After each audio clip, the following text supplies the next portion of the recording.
Just to remind you, we started off with worship and lament, worshipping in the valley, when sometimes it's difficult. John Burns gave us a message back in March, actually end of February, from Psalm 23. I came up here and I talked about another aspect of worship, being free in worship. So those of you who were here hopefully will remember David dancing in his pants in front of the Lord.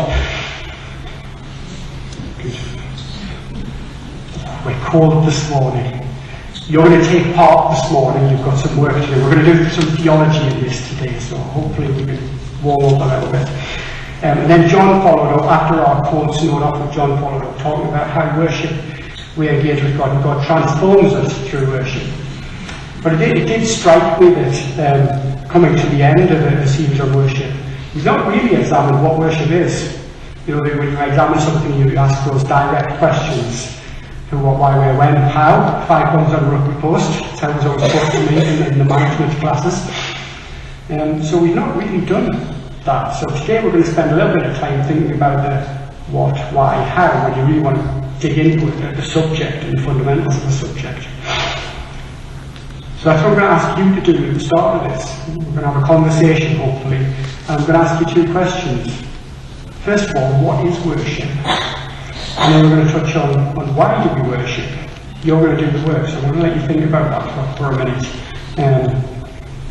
And we'll examine why in the text and what should come out of that. But I'm going to ask you up front what you think before we start. And I'm going to read the passage to you, which comes about the how, because it's about bringing our best in worship. It's the how piece. And I've just thrown that up on the screen for you to kind of help, because this segues into the talk. But first of all, the passage. This is Genesis 4, the story of Cain and Abel. So, Genesis 4. Thanks, Dave. Adam made love to his wife Eve, and she became pregnant and gave birth to Cain. She said, "With the help of the Lord I have brought forth a man." Later she gave birth to his brother Abel. Now Abel kept flocks and Cain worked the soil. In the course of time, Cain brought some of the fruits of the soil as an offering to the Lord, and Abel also brought an offering, fat portions from some of the firstborn of his flock. The Lord looked with favour on Abel and his offering, but on Cain and his offering did not look with favour. So Cain was very angry and his face was downcast. Then the Lord said to Cain, "Why are you angry? Why is your face downcast? If you do what is right, will you not be accepted? But if you do not do what is right, sin is crouching at your door. It desires to have you, but you must rule over it." Now Cain said to his brother Abel, "Let's go out to the field." While they were in the field, Cain attacked his brother Abel and killed him. Then the Lord said to Cain, "Where is your brother Abel?" "I don't know," he replied. "Am I my brother's keeper?" The Lord said, "What have you done? Listen, your brother's blood cries out to me from the ground. Now you are under curse and driven from the ground, which opened its mouth to receive your brother's blood from your hand. When you work the ground, it will no longer yield its crops for you. You will be a restless wanderer on the earth." Cain said to the Lord, "My punishment is more than I can bear. Today you are driving me from the land, and I will be hidden from your presence. I will be a restless wanderer on the earth, and whoever finds me will kill me." But the Lord said to him, "Not so. Anyone who kills Cain will suffer vengeance 7 times over." Then the Lord put a mark on Cain so that no one who found him would kill him. So Cain went out from the Lord's presence and lived in the land of Nod, east of Eden. So some difficult stuff in this passage, and we're going to come into that in the second part of today's message. But first, we'll do a bit of theology. Who's up for doing a bit of theology? We're really hard up in the lives this morning, aren't we? Please take part, otherwise this won't work. So, first question. What is worship? What do you think worship is? Michelle did a little bit on this wander around with a flip chart here, and I'm going to put it up in a minute. But you have to answer the question first. What do you think worship is? Giving thanks to God. Giving thanks to God. Anybody else? Adoring them, putting them first. Putting him first. Telling them so. And telling him so. Nice, I like it, Michael. I should say actually, Michael and Chris, you're not allowed. Because you're both trained in worship leading in a college sense, so. It should be our whole life. Our whole life. Excellent, all of that stuff, the way you live your life, which is that Romans 12 verse, isn't it? There's probably a reason why God led us to use that as the overarching thing for the whole of our worship thing. The whole of our life, the way we live our life, how we present ourselves to God. Everything we do. Anybody else? It's just amazed at how good God is and can't stop telling me how wonderful He is. Lovely, doing my job for me. A heart that just knows how amazing God is and can't stop telling Him.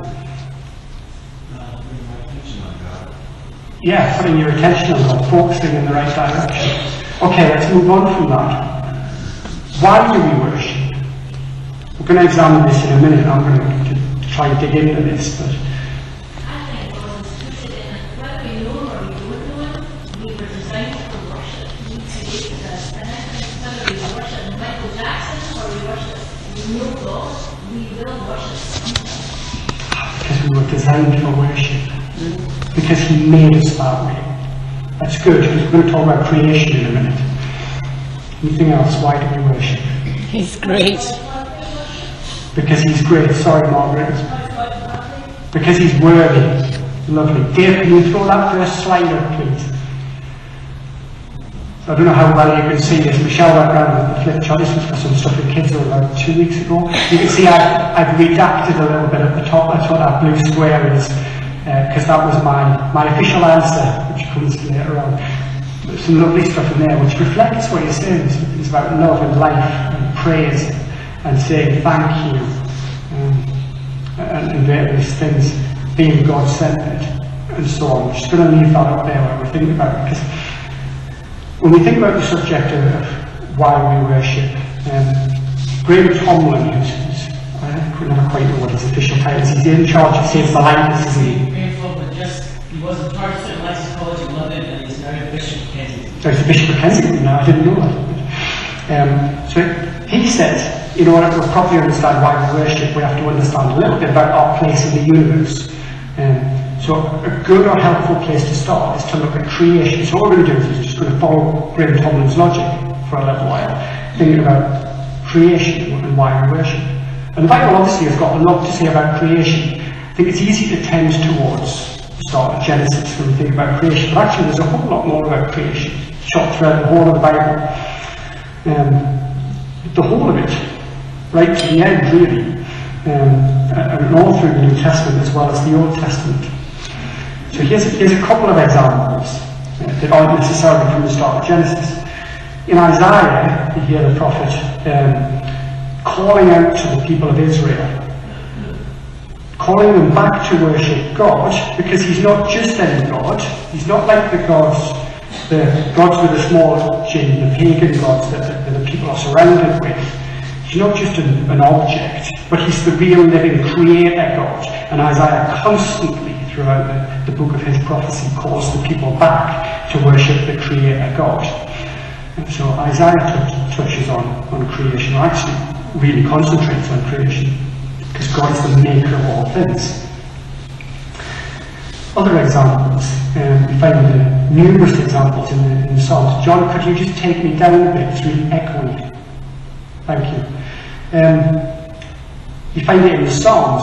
Obviously, if we're going to talk about worship, the Psalms are a good place to start, because this is kind of our worship manual. And the Psalms has got an awful lot to say about creation. Here's a couple of examples. How majestic is your name in all the earth. You have set your glory in the heavens. Through the praise of children and infants, you have established a stronghold against your enemies, to silence the foe and the avenger. When I consider your heavens, the work of your fingers, the moon and the stars that you have set in place, what is mankind that you are mindful of them? Human beings that you care for. That's Psalm 8 and from Psalm 8.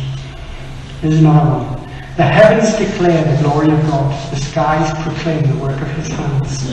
Day after day they pour forth speech. Night after night they reveal knowledge. They have no speech. They use no words. No sound is heard from them. Yet their voice goes out into all the earth. Their words to the ends of the earth. That's in Psalm 19. We talk about creation. And the Christian faith is very, very clear in that it tells us that creation is good. It's really easy now to think about some of the things that have happened in creation in the world, about really how people have and are destroying the world in many ways. But the Bible tells us that creation is good. So here's Genesis, back to the start of Genesis. God saw all that he'd done his works of creation, and then it says, God saw all that he had made, and it was very good. Genesis 1, verse 31. So not okay, in fact not just good, but very good. Creation is a wonderful thing. And interestingly, I'm not going to do this right now, but if you go away and take a look at the stance of lots of other faiths, I would maybe stick my neck out and say most, if not all, other faiths, they tend to have a bit of a different view of creation. It's a bit of a broken thing, that it's not good. You can go away and research that and challenge me if you want. But that would be my contention, is that the Christian faith is the one that really celebrates creation for its goodness and recognises that God made it. And we know that there's the fall, and the sin comes into the world, and that there are problems in the world that we live in. But nevertheless, the Bible tells us overwhelmingly that creation is a good thing, creation is good, and we recognise that. It is interesting in the context of the fact that creation is good and it's God's creation, how we treat the world sometimes, but that's maybe for another day. A little bit of a kind of side issue. Now, I think it's pretty easy in church to sometimes to value the supernatural. Sometimes I think we value the supernatural and devalue the natural. Sometimes I think we accentuate the spiritual at the expense of the material, but the Bible won't have it. The Bible tells us creation is good, and we should recognise that. We've talked about this before when we talked about prayer. The last time I was up here, I talked about freedom in worship. And we recognise that God's in the spiritual, he's in the ecstasy, but he's also in the ordinary, in the material, in the mundane. Somebody who's a scholar of French or a French speaker, Graham, I'm looking at you. The word mundane comes from the same root as earth, I believe. And we recognise that God's in that. Le monde, yes? No? Yeah? So we recognise that there's something good about creation.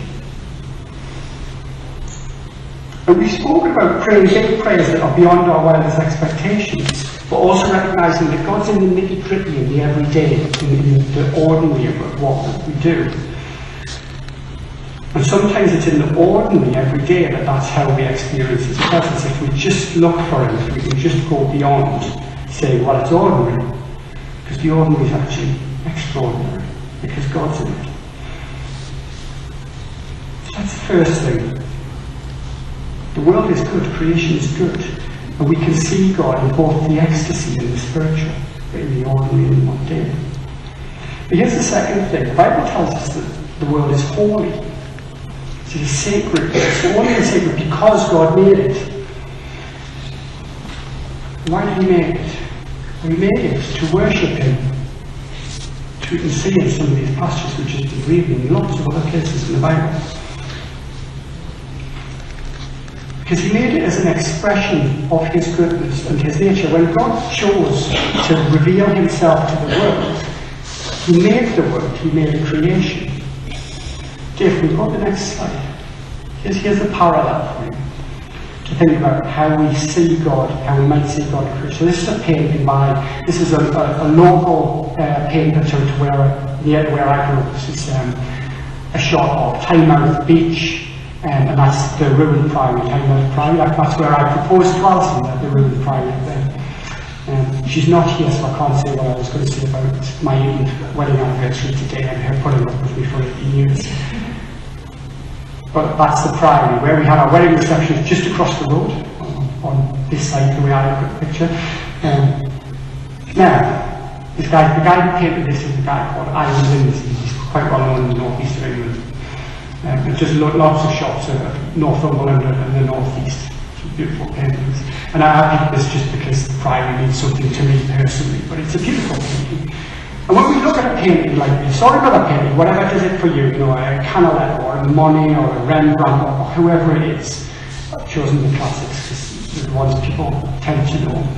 You can look at the painting and you can say, wow, isn't that painting amazing? Doesn't it really capture something, the way the light is on the water? Doesn't it maybe express something about the way he was feeling at the time? Don't I admire the brush strokes, the way he's captured the light? But at the same time as admiring the painting, we're also admiring the painter, the creator of the thing. Because we're saying, he's really done something extraordinary there, he's really done something special. And in creating something, he's put something of himself into the thing that he created. Similarly, if you read a book, if you read a novel, I don't know what kind of books you're all into, but if you read a novel, you might think, oh, that's a great story, it really takes me places, it really trips along, or it really surprises me. But at the same time as thinking, that's a great story, you're going to be thinking, wow, what a great writer. Because that person has reflected something of himself in the thing that he's created. And it's the same with the creation that God has made, isn't it? Because we can see God in the creation that's all around us, if we just look.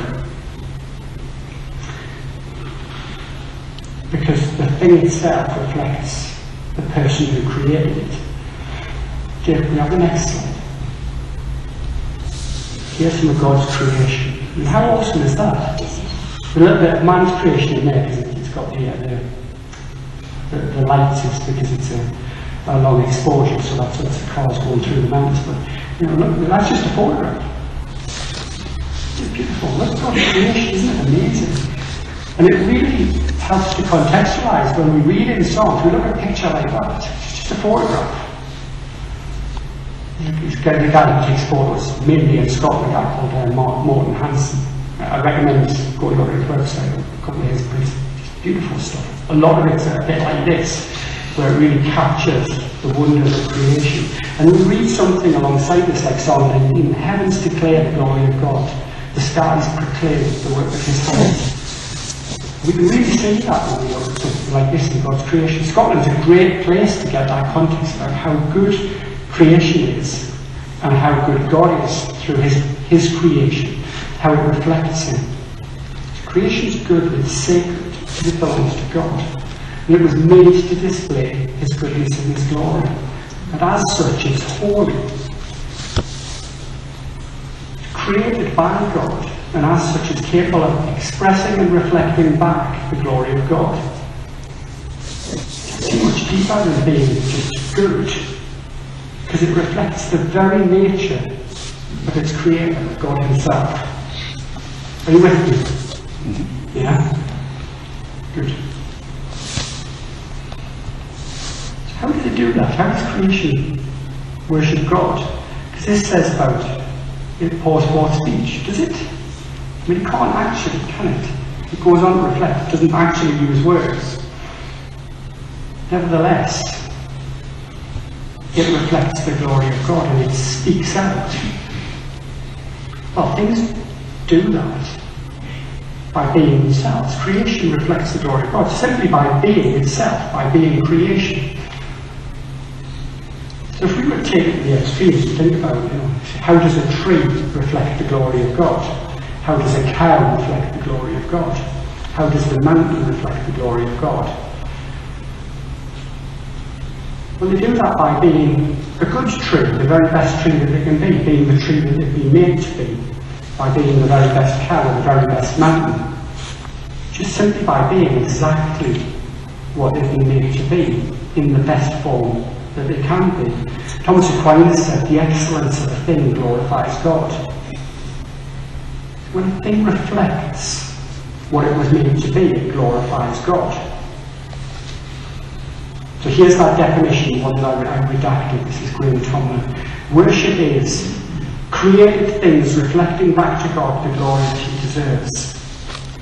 I don't know if that's an official definition, but that's what Graham Tomlin said. that captures something of this thing about creation and reflecting back on the Creator. So you can probably see where I'm starting to go with this in terms of why we worship and coming into how we worship soon. But here's the thing, our worship is different to creation, isn't it? How is our worship different to creation? You can speak.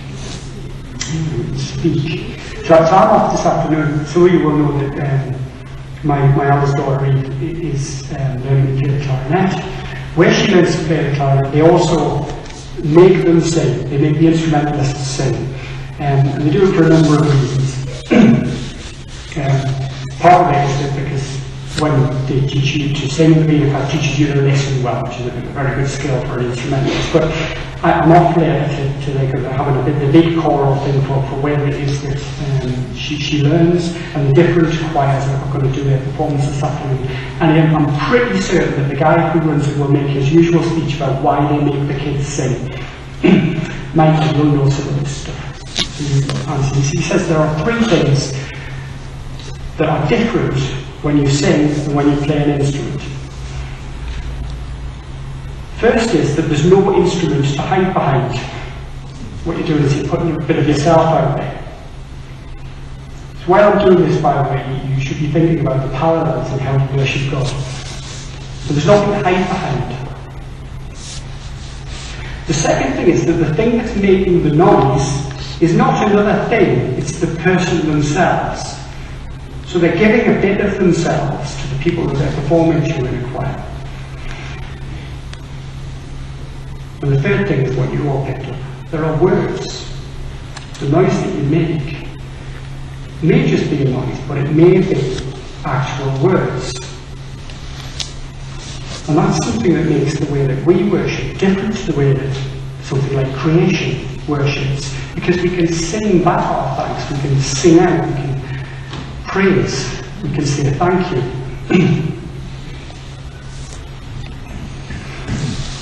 Simply our worship is different because we have a combination of movement and of words and emotions. Ephesians 5 talks about being filled with the Spirit, speaking to one another with psalms, hymns and songs. It says, sing and make music from your heart to the Lord. So our worship is slightly different than creation. And what I really love about all of this stuff we've been doing on worship, and what I've really learned through doing these sermons and studying for these sermons, that even though our worship is not for us, it's for Him, it's us who benefit.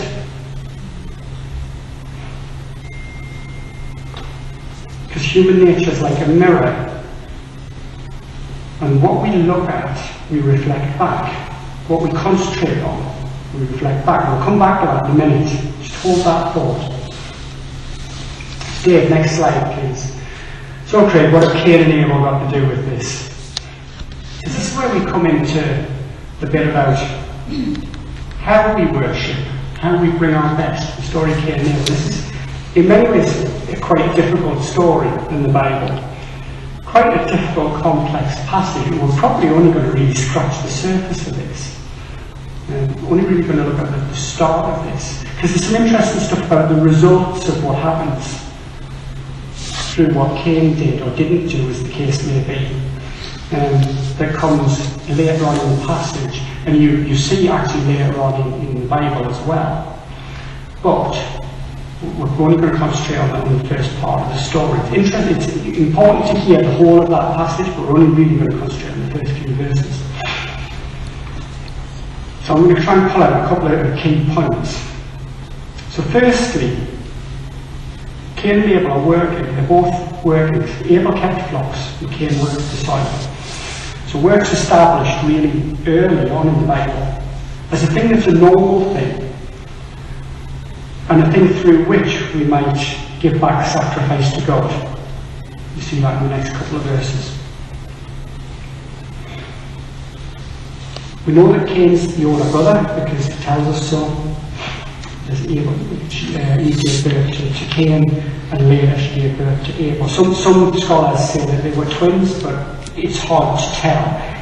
I would contend not the way it's written, but it's difficult. But it says Cain first, then Abel. So Cain to the older brother. But the order is interesting, because the order in which it tells us that they work is that Abel, we're told that Abel works first, and then Cain. So maybe the younger brother is being an example to the older brother. There's a lot of maybes in here, because it's difficult to dig into this text. It's quite a surface telling of the story in many ways. Maybe the younger brother is being an example to Cain, to his older brother. And then it says, in the course of time, Cain brought an offering, and Abel also brought an offering. And there's very little detail about exactly how that happened. The fresco here, the picture that you have on the screen would almost suggest that they're physically giving their offering to God, but we don't really know. The way that the Old Testament is would maybe suggest that they brought the offering to Adam as the head of the household, or perhaps more accurately as the priest of the household. They would bring their offerings to Adam to sacrifice to God. Again, not all theologians would agree on that, but it seems an interesting way. And the normal way, actually, in the Old Testament, things like that, they would bring it to the priest. And you see that pattern established later on when you see Moses and the establishment of the law and the way that sacrifice was done. So it went to the temple, it went to the priest to be made an offering to God. So maybe the offerings would have been brought to Adam as the priest of the household. And it doesn't really tell us when, it just says in the course of time. So maybe it was harvest time or the end of year, but certainly it was a time where there was a pause, a giving of thanks, a celebration and a sacrifice to God.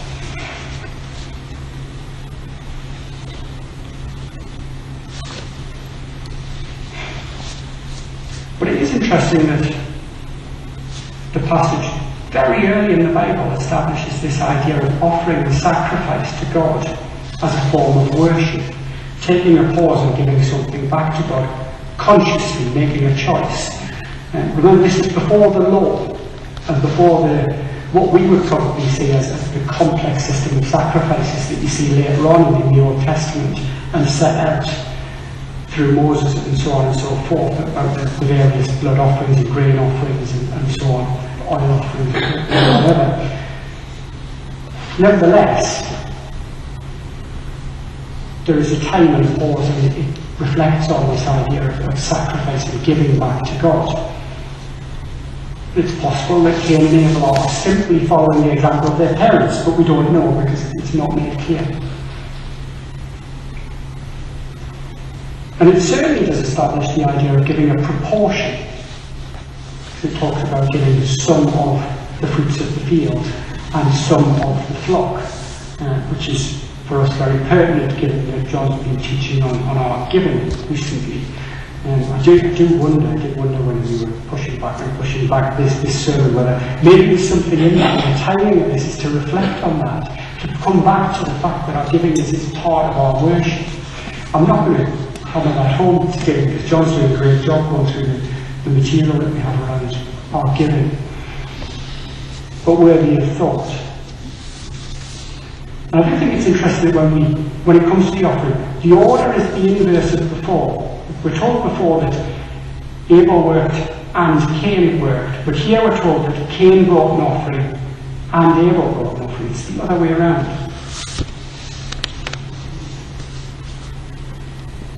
So Cain's offering is described first, followed by a description of Abel.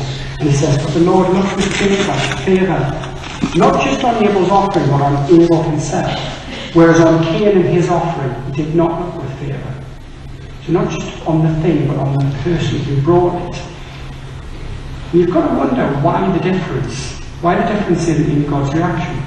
Why did the Lord see the offerings differently and the people behind the offering differently?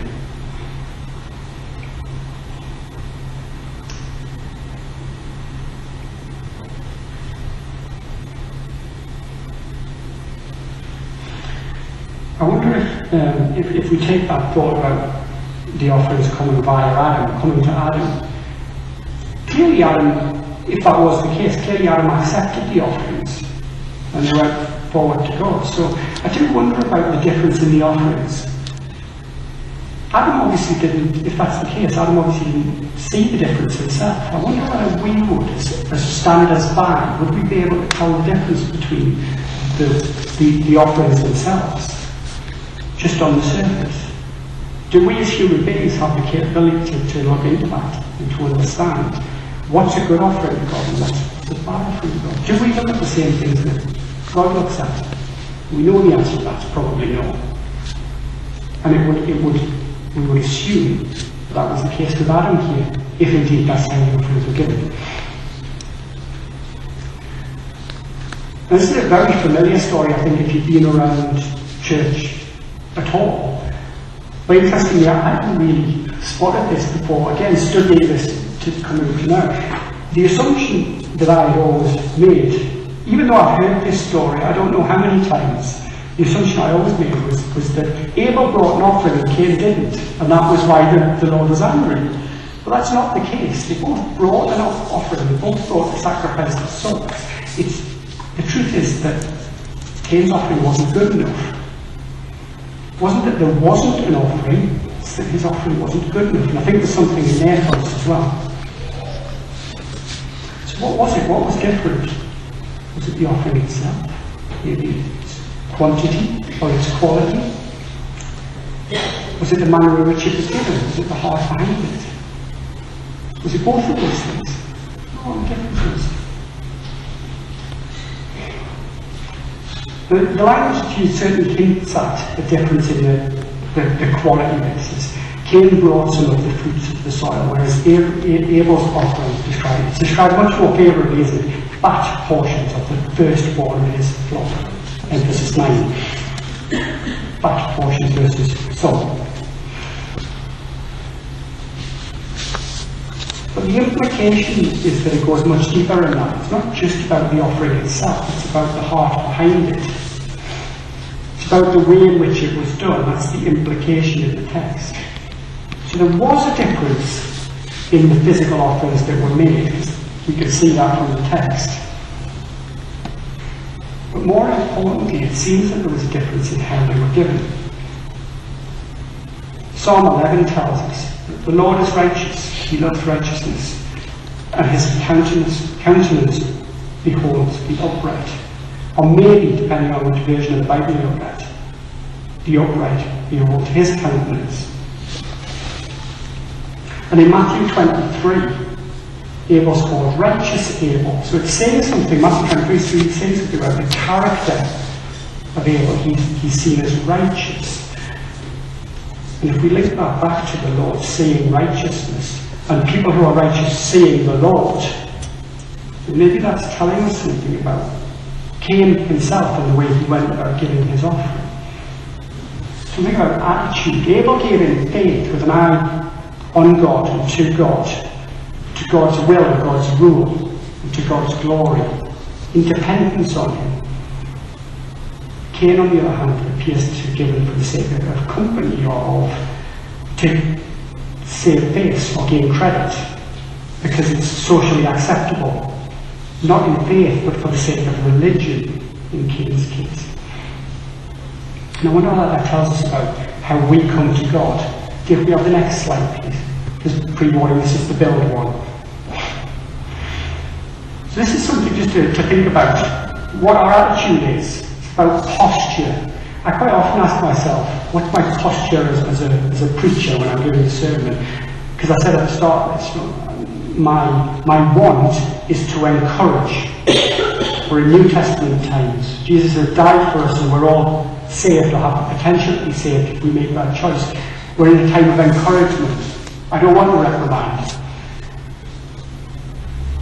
Maybe I should think more about my posture in worship as well. House touched on this a couple of weeks ago. She talked about, are we open? You know, when we're worshipping, when we're doing our song worship, have we got our arms crossed?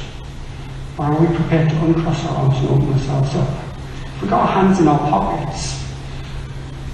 Or are we prepared to open up, perhaps lift our hands in worship, recognising God for who he is? And this is a non-church example. So this is a book called Presence. This woman, Amy Cuddy, and her co-conspirator, if you like, a lady called Donnelly, two American social psychologists. And they did a study on what they call power posing. So this is about how the way you hold yourself, what your posture is, what your attitude is in terms of your physical body, has on how you are as a person.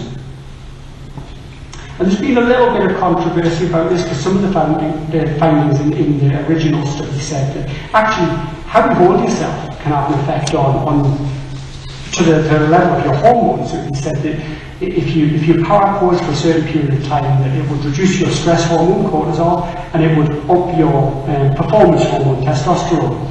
Maybe just a little bit, but enough to tip the balance. And it seems like that's not that reproducible. So we're not really sure about the hormones, but probably not. But what's definitely been the case, because there have been hundreds of these studies now, because of the controversy that tried to replicate. And when they really dig into the data, it's been made absolutely clear that if you stand in a powerful pose, if you open yourself up and you stand tall and you have confidence in yourself, it affects the way you are and the way you perform. Those who power pose versus those who close down perform better in stressful, difficult situations. So if any of you are people who interview folks for jobs and you wonder where they disappear to for the last 2 minutes before you have to call them in the interview, they're in the toilet. This is the answer. They're in the toilet standing like Wonder Woman. Or like they've just won the 800 metres. Or maybe even like Usain Bolt. That's what does it for them. Probably a good job we don't film these and just tape them. And how we hold ourselves, our attitude, has an implication on how we feel about ourselves. Is anybody surprised at this?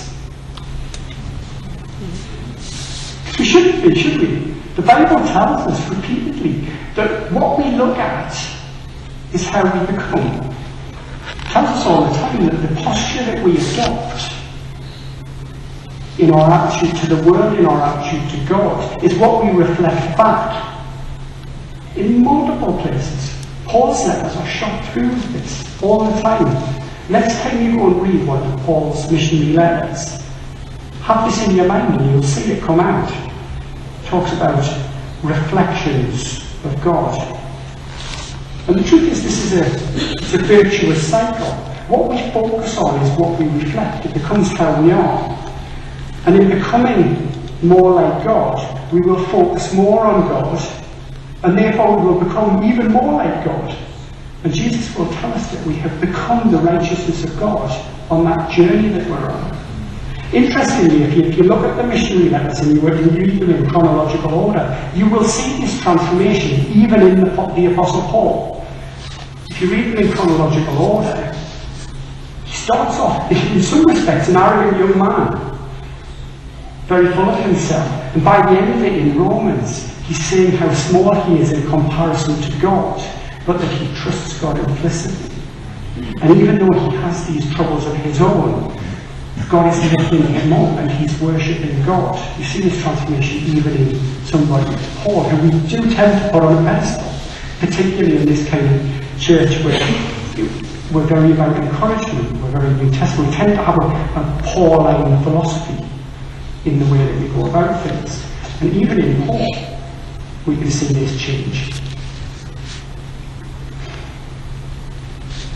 Becoming the righteousness of God. So here the main difference between Cain's offering and Abel's offering is attitude, it's posture. And even when God, with mercy, challenges Cain's offering and his attitude, Cain doesn't respond in the right way. So this is about how he is as a person, as opposed to the offering itself. The offering is simply a symptom of the thing, how he is. So the challenge for us is joining in with all creation, bringing our best to worship, and adopting the right attitude in that, having the right heart and having the right posture.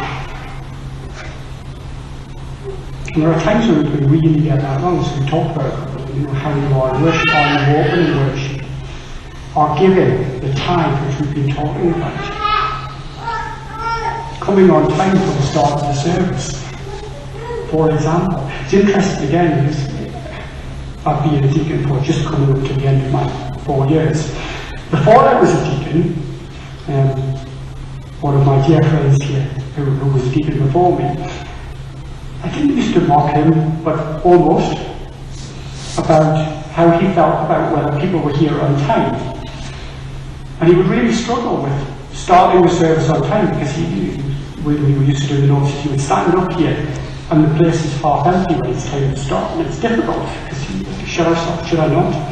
And then I became a deacon, and I can relate exactly to where he was coming from. It's difficult, you know, when you feel like this, everyone's not even out there, they're just not here when it's time to start. That's difficult, and you're doing this, you know, this thing that I really want to start, because I want to be on time and I want to be faithful to people. Because I want to respect people and have the right line of service and all of that, so that we can finish on time and so on and so forth. But it's difficult when not everybody's here. And now we've moved to, we ask the worship leaders, we start with worship, we ask the worship leaders to do this. And I guarantee you, week on week, I sit down in front here and I say, start. Because I can see what we've done to the worship leaders and they're having the same struggles. And it's difficult. So this question then, there's a challenge in there. I want to encourage you, but I do want to challenge you about coming on time, so that we can start on time.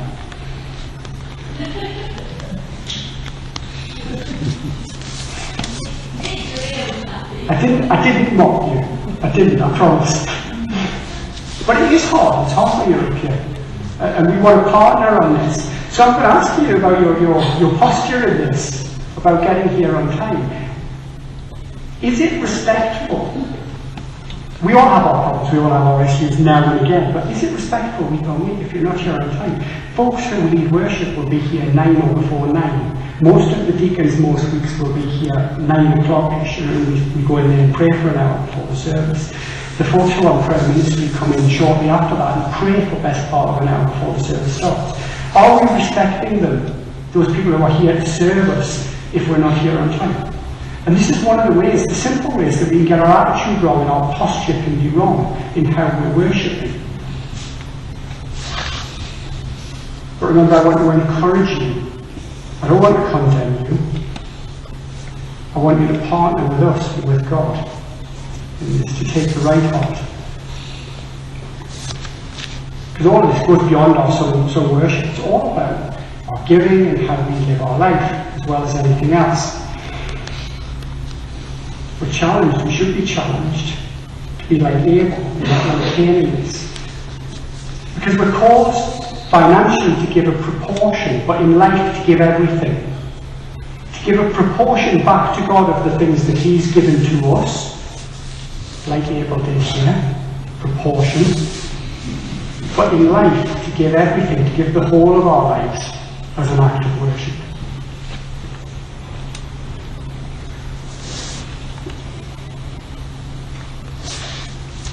Because Thomas Aquinas said, the excellence of a thing glorifies God.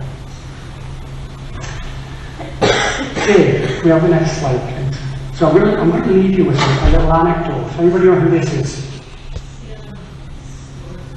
Oh, I actually knew the name. Stellan Skarsgård, he's a Swedish actor. Dave, you said he's in Thor. I have written down here that he's the other professor in Good Will Hunting. Hopefully we're covering the age ranges here. He's also the eponymous hero in a thing called River, which is on Netflix at the moment, which I also recommend. It's weird, but I recommend it. You can talk to me about that later if you want. And just a warning for you, this is not the kind of anecdote that you usually get from the front, because it doesn't end where you would like it to end. So Stellan Skarsgård, Swedish actor, he was brought up an atheist humanist. Most of his family were atheist humanists. And he had one grandmother who was described as deeply religious. I'm not sure quite what that means, but somebody who has, we would presume, a real faith. And after the September the 11th attacks in the US, he felt compelled to examine, was there some God in this? Maybe he thought maybe he should do something about researching whether there's a God in the world. So he committed himself to reading the whole of the Quran and the whole of the Bible. And I said it doesn't really end on where you'd like it to end, because actually what he said was he found both of the books incredibly violent, that's what he said. And his stance was that he thought God was vain. If God was so vain as to demand worship, then he wouldn't be worthy of that worship. You see, for me, he's missing the point. Because what we're hearing there is it's about a cold reading of the Bible. Unfortunately, like our Polish friends last week who found God in the words of the Bible, who found Jesus in the words of the Bible, like our own Pastor John who found Jesus in the words of Daniel. He didn't find that. And it strikes me that what he found comes off the back of a cold reading of the biblical text, without that relationship which gives us context for some of those bits in the Bible that we find so difficult. Because it's not about God demanding worship of us. We've got free will. He gave us freedom for freedom's sake. And he gave us life so that we could have life to its very fullest. It's not about demanding worship. It's about our natural response. It's about a God who created a world because he wanted to reveal himself, who gave us life, and then when it all went wrong, came down here as a material thing, as flesh, as a person, as a human being, and reached into our life to die and live again, so that we could have more life and new life and be transformed. Worship would be a response to that, a natural response to that, and should be. Dave, the next slide, please. This is the end of the message. So Oswald Chambers says that prayer is the exercise of drawing on the grace of God. And I'd like today to add to that to say that worship is the exercise of praising him for that grace. Simply putting him in his rightful place. Because as the song we just sang says, all of your promises are yes and amen. Not just in our song worship, but in all of our lives, as that verse from Romans says. So, let the message of Christ dwell among you richly as you teach and admonish one another with all wisdom, through psalms, hymns, and songs from the Spirit, singing to God with gratitude in your hearts. Whatever you do, work at it with all your heart, as working for the Lord, not for human masters, since you know that you will receive an inheritance from the Lord as a reward. It is the Lord Christ you are serving.